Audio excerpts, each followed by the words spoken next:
In this episode, what we're going to do is we're going to have a conversation with one of my dear friends, Jim Feldman. Jim is an entrepreneur.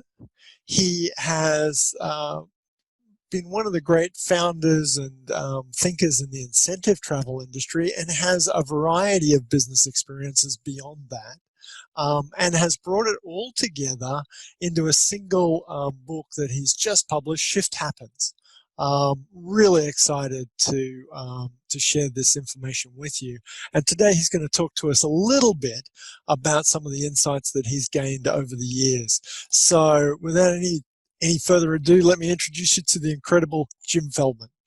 Thank you, Jonathan. Always a pleasure.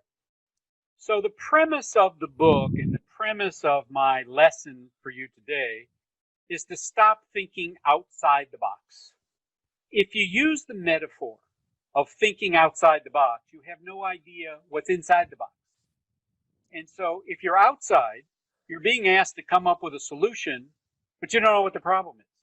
And you don't know what makes up the problem. And so if you go inside the box, you get to see what's making up the problem, the components. I often suggest moving them away from one another so they get out of the shadows. And further, start to look at how you can reorder those components and come up with not only a definition of the problem itself, but a solution that you can monetize. Now, if you can't monetize the solution, there's two ways. You make money or you save time. If you can't do one of those two things, then that's called a hobby. And that's not going to get you through life. It's not going to pay your electric light bill.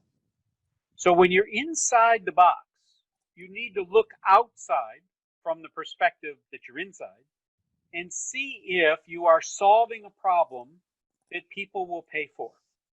And the simple way of determining that is WIIFM. Answer the question for those people, what's in it for me? What problem did you solve for me? Let me give you a very simple example. I was hired by a group of dentists that were having pushback on their pricing. And they said, people are objecting for something as simple as a filling at $125. And I said, that sounds like a lot of money for a filling. And I said, what makes up those costs? He says, well, we've got the labor, we've got the location, we've got the numbing factor, the pain medicine, etc. I said, let's break them down. Next person you talk to, I want you to say a filling is $75 or $50. Let's make it $50. They go, wow, that's great. And then you say, did you want it to hurt or do you not want it to hurt? Everybody's immediate reaction is, I don't want it to hurt. Oh, okay.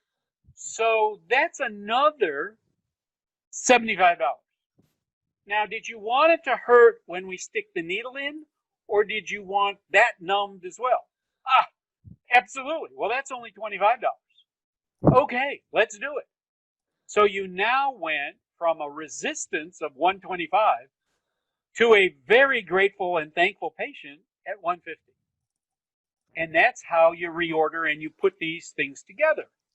So when I teach big companies how to do that, they look for these, show me the yellow brick road, show me the easy answer. And I liken it back to the first time I ever applied this. And I was 7 years old. And I went to my mother and I said, I'd like an allowance. She said, no, go ask your father. I went to my father and I said, hi, I'd like an allowance. He goes, go ask your mother. My first rule in any business that I learned was get all the decision makers in the room at the same time. When I got them together, they held fast. They're not going to give me an allowance, but they started coming up with suggestions. Mow the yard, walk the dog, wash the car, open up a lemonade stand. So I live in Chicago, and it was a day like today. I went outside, it was about 100 degrees, and lined up and down on every driveway was a lemonade stand. Well, I very quickly thought that there's too much competition, not enough of a market, so I can't make any money. I went back into my room and I started to think about it. I started to break it down. I went to my mother about an hour later and I said, when are you going to go to what was called Shoppers World at the time or something like that? It was like a Costco or Sam's Club. And I went with her and I priced out bulk lemonade, bulk sugar, bulk paper cups, and little Ziploc bags.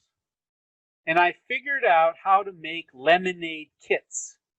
And so in the cool of the evening, I would knock on the door and I'd say, Mrs. Day, your kids had a lemonade stand. You're probably running out. I'm going to save you a trip to the store. I've already got this little lemonade kit. This size will make 10. This size will make 20. This size will make 30, depending on their volume. At the end of the summer, I had $351 in the bank, and I never was outside selling lemonade. So there's lots of lessons in that, and from a meeting planner point of view, understanding how the system works and being able to scale it sounds like a really important sort of idea to come from that.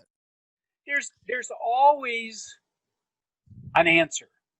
The question is, are you willing to spend the time to get the answer? And so in my 3D thinking, we talked about depth, going inside, distance, how far can you take it? And the last D is determination. Are you willing to do what it takes to get it done?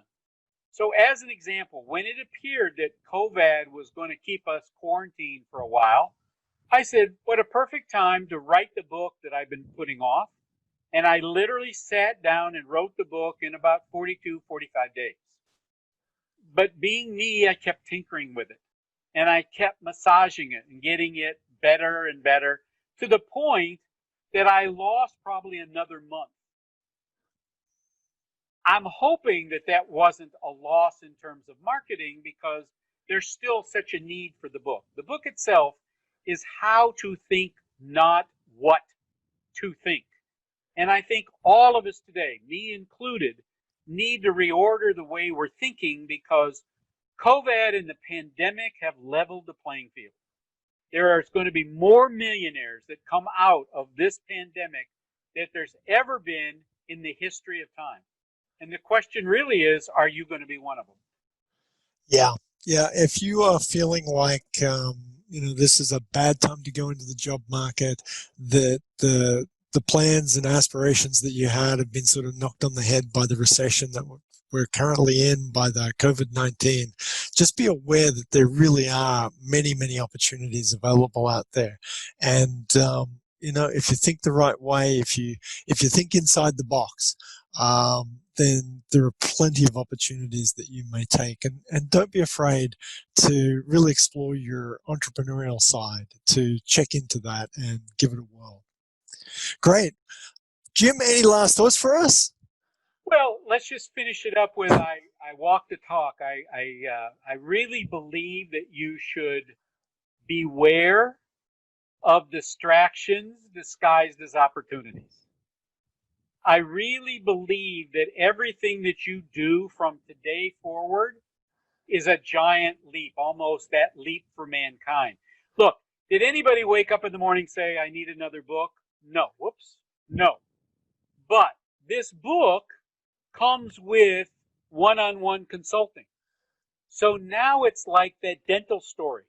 It's not that I needed the book, but because it comes with consulting, the price value gives me a competitive differentiation in the marketplace.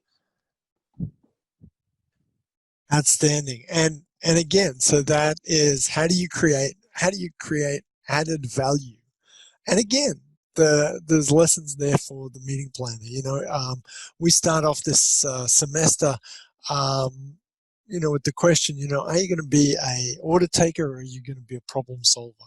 And I think that what you're saying is, if I can be a problem solver, I know that you need guidance and support. The book might be one way to get it, but I can actually add value to that at a higher premium over time, then that makes me something different in the marketplace. So I want to wrap up on that, and thank you so much for your time. I hope that we'll see you again in the class soon, and really appreciate your time this afternoon. Absolutely. And if you ever have live classes again, I'll be happy to come down there.